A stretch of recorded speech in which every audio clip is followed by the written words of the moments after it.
Hola de nuevo. Vamos a platicar sobre flujo isotérmico con fricción.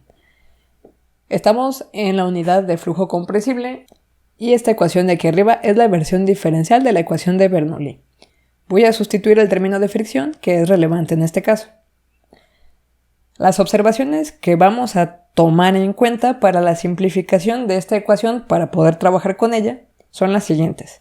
No vamos a considerar una bomba que esté haciendo el trabajo mecánico en el espacio de tubería en la que vamos a estar trabajando. La densidad no la vamos a considerar constante porque ya no estamos hablando de fluidos incompresibles, sino compresibles porque son gases. Vamos a partir de pensar que el factor de fricción va a ser constante si estamos en alta turbulencia. Más adelante vamos a regresar al análisis de este punto. El otro término al cual hago referencia es que, como es un gas, la diferencia de presión atribuible a la diferencia de altura realmente es muy pequeña. En uno de los primeros videos que hice para el curso de mecánica de fluidos, justamente una de las propuestas de ejemplo era calcular qué tanto cambiaba la presión en una columna de agua si nos encontrábamos 10 metros por debajo de ella, y cómo era el cambio de presión si estábamos de la superficie del agua hacia arriba, 10 metros en el gas. Lo que encontrábamos en ese problema es que en realidad en la parte del gas, 10 metros, a pesar de que es una diferencia de altura significativa para líquidos, en gases realmente significaba un cambio de presión mínimo. Así que esa es la razón por la que este término lo terminamos despreciando. Simplificamos entonces la ecuación en estos tres términos de aquí.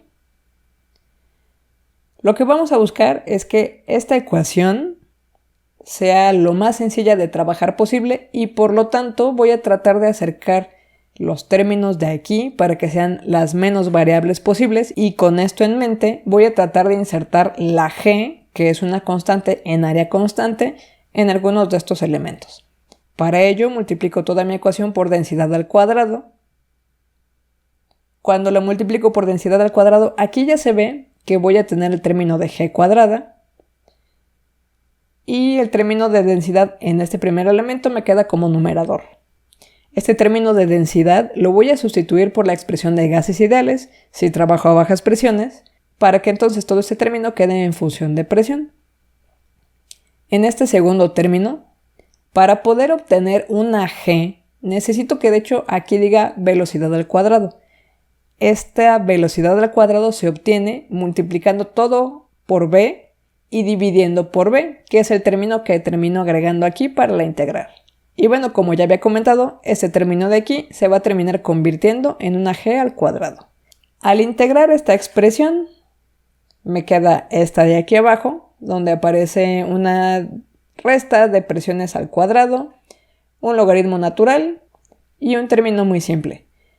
Recordemos que esta ecuación, por las consideraciones que estamos haciendo, será válida para los casos en los que la velocidad por densidad sea constante, es decir, área constante, que esto me va a permitir a temperatura constante que la viscosidad se mantenga constante y que por lo tanto el Reynolds sea constante, y siendo Reynolds constante, Fanning también sea constante, como lo manifesté aquí arriba. Aquí estoy haciendo la generalización, no solo porque estemos en alta turbulencia, sino porque es isotérmico. Pero es un poco más claro si se los muestro después de que hice estas sustituciones de G. O eso creo. Les muestro un problema numérico. En un sistema de aire acondicionado en la ciudad de Guadalajara, la razón por la que les doy este dato es por la presión atmosférica, obtenemos a la salida aire a 20 Celsius con una velocidad de 3 metros por segundo. El ducto es de sección rectangular de 20 por 30 centímetros cuadrados y está construido de lámina galvanizada con una longitud total de 150 metros. La pregunta es, ¿cuál es la caída de presión que se requiere para que esto realmente ocurra? Y vamos a considerar un flujo isotérmico. Tengo los datos en una de las dos posiciones. En la entrada realmente no conozco nada, pero en la salida sí conozco la presión, la velocidad, y con esta información voy a poder calcular la densidad. También conozco la temperatura, son los 20 Celsius. Calculo mi densidad. Las densidades del gas aire normal, típicamente está alrededor de 1 kilogramo por metro cúbico. Esto significa que está razonable la densidad. Hacemos el cálculo de G, recordando que G se va a mantener constante porque es un área constante y es velocidad por densidad. Aunque la calcule en la posición 2, me va a servir a lo largo de toda la tubería. Y me da 3 kilogramos sobre segundo metro cuadrado. Este cálculo adicional que hice, sacar el flujo másico, lo hago porque lo voy a necesitar un poco más adelante. Recordamos que la ecuación que vamos a utilizar es esta que acabamos de obtener. Ahora, el asunto es que este fanning, el único lugar de donde puedo sacar información es mi diagrama de Moody. Sin embargo, recordarán que mi diagrama de Moody es de ductos de sección circular. Y en este caso es una sección rectangular de 20 por 30 centímetros al cuadrado. Así que hago un pequeño paréntesis en este problema para explicar que lo que se puede utilizar como una adaptación es esta definición de aquí, que dice que puede utilizar el radio hidráulico multiplicado 4 veces y el resto del modelo prácticamente va a funcionar. La definición del radio hidráulico está asociada con el área transversal del flujo y el perímetro mojado. Esto quiere decir que además de utilizarlo para secciones que no sean circulares, lo puede utilizar para secciones circulares donde el fluido no cubra por completo el área transversal del flujo. Por eso hay una referencia al perímetro mojado. Puede ser que solo la mitad inferior de mi tubería tenga un flujo de agua y la parte superior en realidad no le esté pasando nada.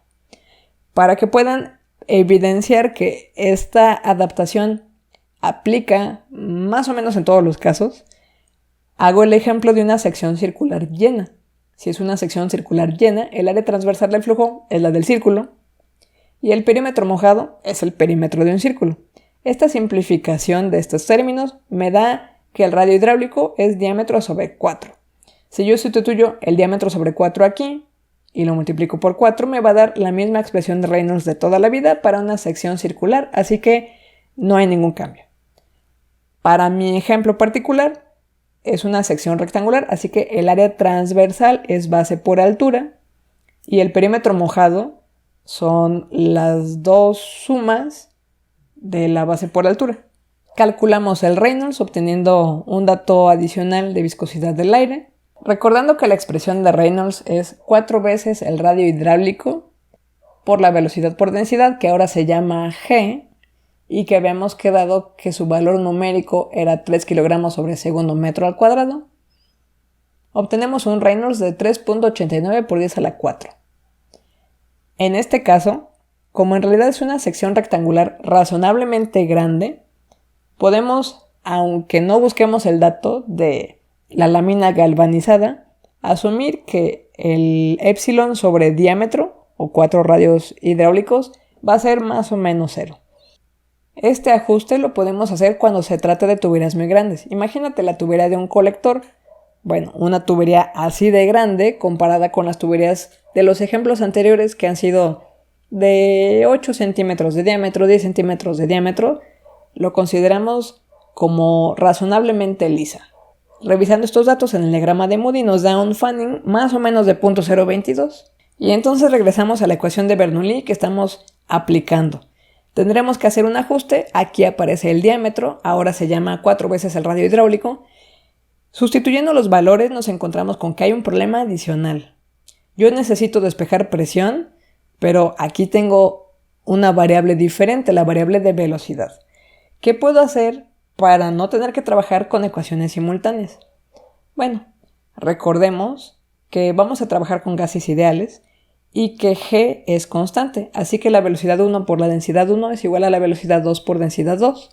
Utilizando esta igualdad, hacemos despejes porque estamos buscando a cuánto equivale velocidad 2 sobre velocidad 1 y esta es la relación inversa entre densidades. Simplificando términos porque estamos a la misma temperatura, podemos sustituir este término de aquí por una relación de presiones. Esta ecuación, haciendo el despeje, o más bien un proceso iterativo, nos da una presión inicial que es el valor que estábamos buscando. Les pido de manera adicional que comparen el resultado utilizando ahora la ecuación de Bernoulli para fluidos incompresibles. Ya sé que no es un fluido incompresible. Les estoy diciendo que es un gas. Pero les pido que hagan el cálculo. Una vez que hacemos el cálculo, nos da prácticamente el mismo valor. Y aquí yo podría confundirlos y pensar, bueno, entonces si sale lo mismo, ¿para qué necesito hacer todo este análisis? ¿Para qué necesito realmente considerar una densidad variable? Bueno, es que este problema en realidad es un caso particular y no va a suceder que en todos los casos estos resultados den realmente casi lo mismo. ¿En qué consiste ese caso particular? Para tratar de ayudarte a que puedas discernir cuáles son las características de este caso particular, te tengo otro problema. Te doy los datos. Es una tubería de 0.2 metros de diámetro. Te digo que es una tubería lisa, te doy la longitud, una temperatura y en este caso te doy los valores en la posición 1.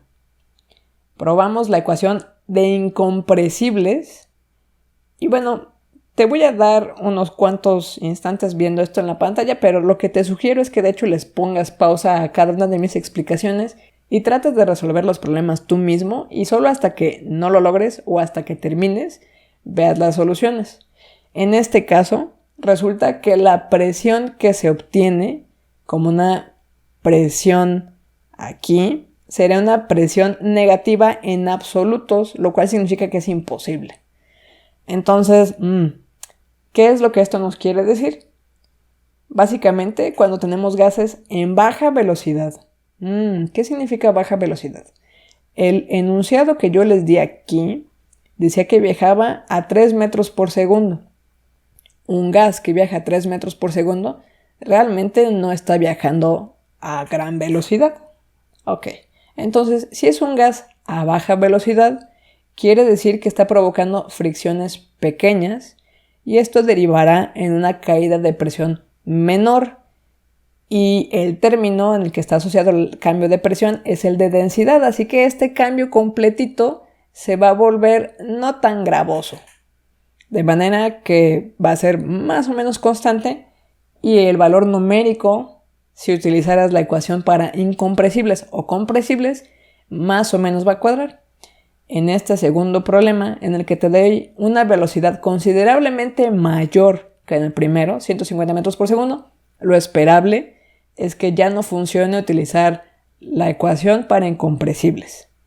La verdad es que aquí se me olvidó preguntarle a mis alumnos cuánto les daba de presión 2, pero bueno, es esencialmente un problema que se mete a la calculadora, una calculadora que puede resolver bajo iteración numérica y ya está. Espero que el tema haya quedado claro y que este video te resulte útil. Aprovechando que tengo tu atención, te invito a que conozcas mi canal de divulgación o de comunicación de ciencia que te muestro en pantalla. Gracias y hasta pronto.